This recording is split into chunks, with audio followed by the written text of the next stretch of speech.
আপনারা কি জানেন ভারত সরকার জেলের কয়েদিদের জন্য বাৎসরিক বাজেট রাখে ৭,৬৯২ কোটি টাকা। তার মানে কি এই যে আসামিরা সেখানে খুব আয়েসেই থাকে? একদমই না, বরং আসল রিয়ালিটি তো ভিন্ন। ভারতের জেলে কয়েদি রয়েছে ৫,৭৩,২২০ জন, যার মধ্যে মহিলা কয়েদি রয়েছে ২৩,৭৭২ জন। গেস করেন তো এতগুলো কয়েদির জন্য জেল রয়েছে কয়টি? মাত্র ১৪০০টি। কিভাবে কাটে এতগুলো লোকের জীবন এই ১৪০০টি বন্ধ দেওয়ালের মধ্যে? ২৪,০০০ মহিলা কয়েদিদের জন্য কি কোনো স্পেশাল ব্যবস্থা নেওয়া হয়, নাকি তাদের জীবনযাত্রাও পুরুষ কয়েদিদের মধ্যেই হয়ে থাকে? আজ আমরা প্রবেশ করব সেই অন্ধকার জগতে, যেখানে প্রতিটা দিনই এক অদ্ভুত যুদ্ধের মতো। জেলের ভিতর কয়েদিদের জীবনযাত্রা কেমন হয় জানার আগে আপনাদের এটা জানা উচিত যে জেল ব্যবস্থা ৫০-১০০ বছর আগে তৈরি হয়নি, বরং প্রাচীন কাল থেকেই এই জেল সিস্টেম চলে আসছে। মিশরীয়, রোমান, মেসোপটেমিয়া এই সব সভ্যতাতেই জেলের হদিস পাওয়া যায়। কিন্তু বর্তমান জেল ব্যবস্থার সঙ্গে সেই জেল ব্যবস্থার পার্থক্য রয়েছে। সেই সময় শাস্তি স্বরূপ কাউকে জেলে রাখা হতো না, বরং কাউকে কোনো শাস্তি প্রদান করা হলে সেই শাস্তি কার্যকর হওয়া পর্যন্ত তাকে জেলে রাখা হতো।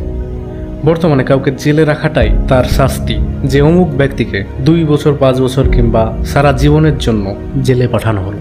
এই সময়টা অতিক্রম হলো মানেই তার সাজা কমপ্লিট। কিন্তু প্রাচীনকালে বেশিরভাগ শাস্তি ছিল মৃত্যুদণ্ড, জরিমানা, নইলে শারীরিক শাস্তি। কাউকে যখন এর মধ্যে কোনো একটি শাস্তি প্রদান করা হতো, ধরুন যে কাউকে শারীরিক শাস্তি প্রদান করা হলো, তো সেই শাস্তি হয়তো ১০ দিন পর তাকে দেওয়া হবে, তো এই ১০ দিন তাকে জেলে রাখা হতো। বর্তমানের এই জেল সিস্টেম চালু হয়েছিল ১৮০০ শতকে, ব্রিটিশরা চালু করেছিল। ভারতের প্রতিটা জেলেরই ম্যানেজমেন্ট এবং অ্যাডমিনিস্ট্রেশনের দায়িত্বে থাকে রাজ্য সরকার। জেলের নিয়মকানুন রাজ্য সরকারই ঠিক করে এবং এইসব জিনিসে তাকে সাহায্য করে কেন্দ্র সরকার।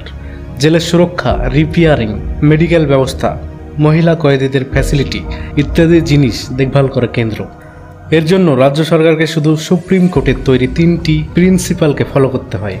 জেলে থাকা ব্যক্তি যেন তার হিউম্যানিটি না ভুলে যায়, প্রত্যেক কয়েদিকেই যেন তার মানব অধিকার প্রদান করা হয়।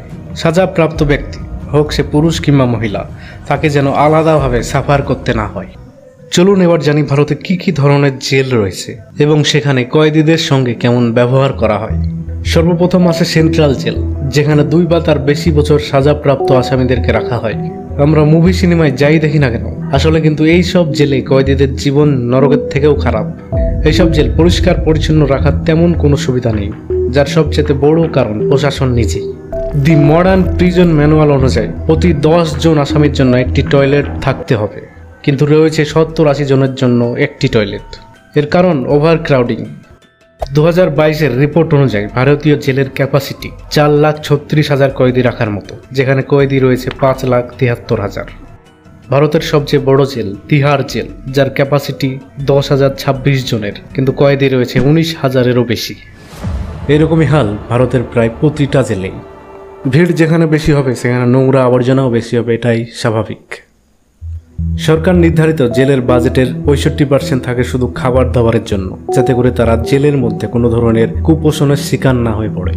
আর সুস্থ শরীর নিয়ে বেঁচে থেকে রোজ নরকের দর্শন করাটাই তো তাদের শাস্তি। ভারতে কয়েদিদের জন্য প্রতিদিনের খাবারের বাজেট রাখা হয় অ্যাভারেজ ৫০ টাকা। বিভিন্ন রাজ্যে এই বাজেট বিভিন্ন রকম, যেমন পশ্চিমবঙ্গে ৪৮ থেকে ৬০-এর মধ্যে, কেরালায় ৬০ থেকে ৭০-এর মধ্যে, আবার মহারাষ্ট্রে ৩৫ থেকে ৪০-এর মধ্যে এই বাজেট। এই বাজেটের মধ্যেই কয়েদিদের ৩ বেলার খাবার যুক্ত।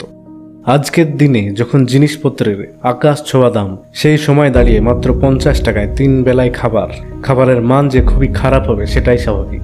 এখানে একটা সুবিধা আছে যে কয়েদিরা জেলের ক্যান্টিন থেকে খাবার কিনে খেতে পারবে, যার জন্য আসামির পরিবার থেকে মাসে ২,০০০ টাকা পর্যন্ত পাঠাতে পারবে আসামিকে।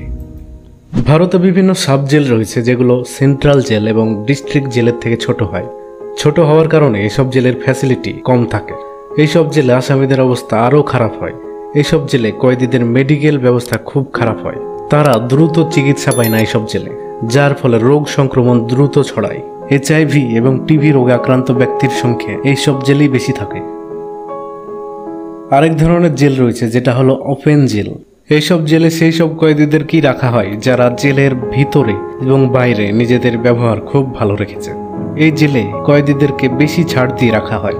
খোলামেলা উন্মুক্ত পরিবেশে থাকতে পায় তারা। যেসব আসামিরা ভুলবশত বা বাধ্য হয়ে কোনো ছোটখাটো অপরাধ করে ফেলেছে এবং সমাজের লোকেদের তাদের থেকে কোনো ক্ষতি হওয়ার চান্স নেই, তাদেরকেই এখানে রাখা হয়।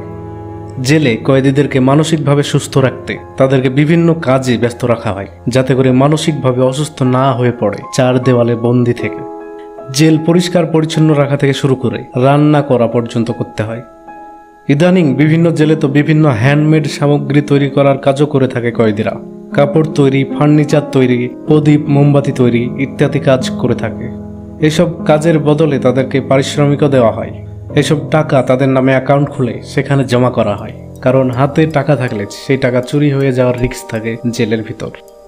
আরেক ধরনের স্পেশাল জেল রয়েছে যেখানে হাই সিকিউরিটি ক্রিমিনালদেরকেই রাখা হয়। আতঙ্কবাদী এবং গুরুতর ক্রাইম করা আসামিদেরই এখানে রাখা হয়। এইসব জেলে আসামিদেরকে তাদের প্রয়োজনীয় জিনিসগুলো ঠিক মতো দেওয়া হয় না। কিন্তু কথায় আছে, টাকা সব জায়গায় বলে, জেলের ক্ষেত্রেও তাই। তাই এই জেলের কঠোর জীবনযাপনের মধ্যেও কিছু মানুষ আছে যারা আয়েশ করে দিন কাটায়। তারাই যাদের মানি আছে।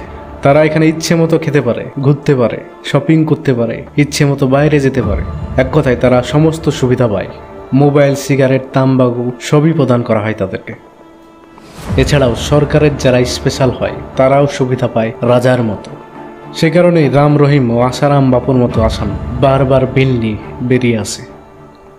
24,000 মহিলা কয়েদিদের জন্য রয়েছে মহিলা জেল। মহিলা জেলে কয়েদিদের জীবনযাত্রা, নিয়মকানুন একটু আলাদা। এখানে মহিলাদের জন্য এক্সট্রা কিছু সুবিধা থাকে, যেমন স্বাস্থ্যসেবা, প্রসূতি যত্ন, মনস্তাত্ত্বিক সহায়তা ইত্যাদি। প্রেগনেন্ট মহিলাদের জন্য থাকে স্পেশাল ডায়েট। যেসব মহিলাদের ছোট বাচ্চা নিয়ে জেলে যায় তাদের বাচ্চাদেরকে 6 বছর বয়স পর্যন্ত জেলে মায়ের সঙ্গে থাকতে দেওয়া হয়। এছাড়াও যারা জেলেই বাচ্চা প্রসব করে তাদের ক্ষেত্রেও একই নিয়ম।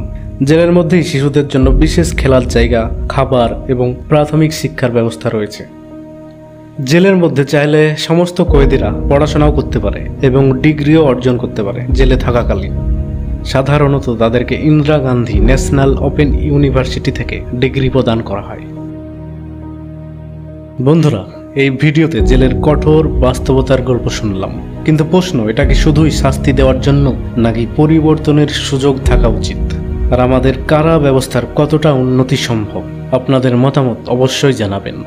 আর ভিডিও ভালো লাগলে লাইক, শেয়ার এবং চ্যানেলটিকে সাবস্ক্রাইব করে রাখবেন।